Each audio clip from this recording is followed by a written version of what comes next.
Two Men, One Message. Let's just talk about how this book actually got started. Mr. Trump, can you tell me why you suggested writing this book together? Well, I've been a big fan of Robert's and of Rich Dad for so long. I've seen it, I've read it, everybody I know has read it, and he's just a very special man who I wanted to do something with. And we were making a speech together, and I listened to a speech, I liked it. He listened to my speech, I assume he liked it. You'd have to ask him, but I assume he liked it. And one day, after one of our speeches in front of a tremendous crowd of people, 61,500 people, he came up to me and he said, we ought to do something together. And I've had lots of #1 bestsellers, and he's had lots of #1 bestsellers, and we're just putting it all together. Mr. Kiyosaki, how did you feel when Mr. Trump asked you to write this book with him? Well, he's right. When I listen to his talk, he always talks about think big. Mm-hmm. And when we said, let's write a book together, I had to think big. And that's what I had. It was beyond reality at that moment. So I would thank him for, sharing his celebrity with me. Beyond reality television. Yeah. So what has your experience been working together on this book?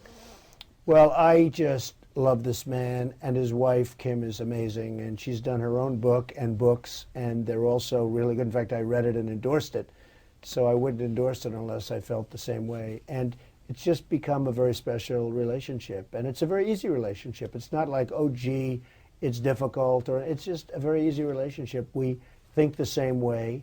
We have the same ideas, and we love education, and we want to educate people and help people. I think more than anything else, Robert wants to help people, and so do I. Okay, you both come from very different backgrounds. Mr. Trump, you're from the financial capital of the world, New York. Mr. Kiyosaki, you're from the laid-back, hang in there, He's not so laid back. Okay? No, he's not, but Trust he was me. from a place that was laid back. And so how did you guys come together from such different backgrounds? You came from not so much money, you came from some money, and yet you're together. I can answer that question. I think the blessing in my life was in 1965, I left a sleepy little sugar plantation town and went to school in New York. And that was the hardest 2 years of my life because, as you said, I was so lazy, so laid back. And New York, they spit you out, right? I mean, that is not a place that you want to be lazy in.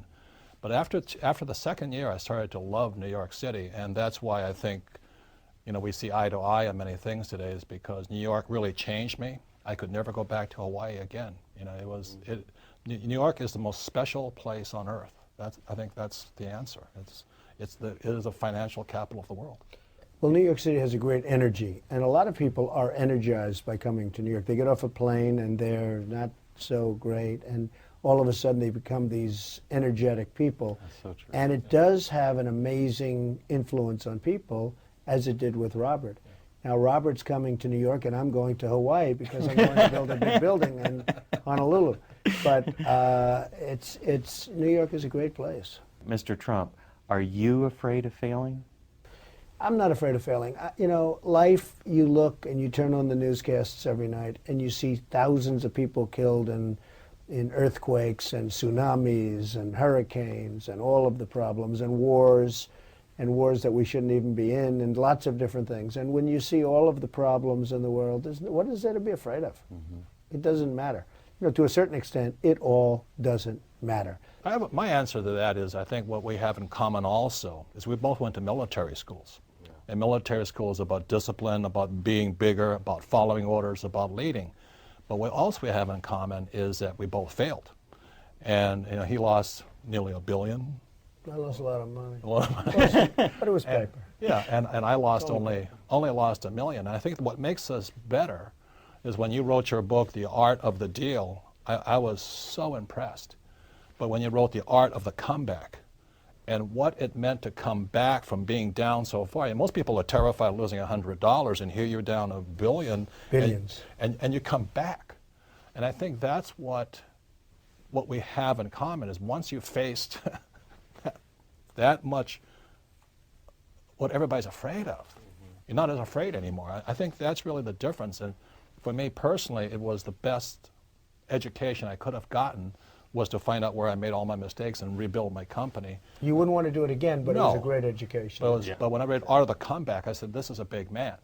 That's when my respect for him grew, because Art of the Deal you know, he's telling about his successes. But when he wrote Art of the Comeback, that's when you grew in my, my eyes, is because most people will not admit their mistakes. Well, Donald and I were very blessed that we both had rich dads. You know, my best friend's father was my rich dad. And financial education is more important than ever before. So I thank you for viewing this, and I wish you all the best of luck.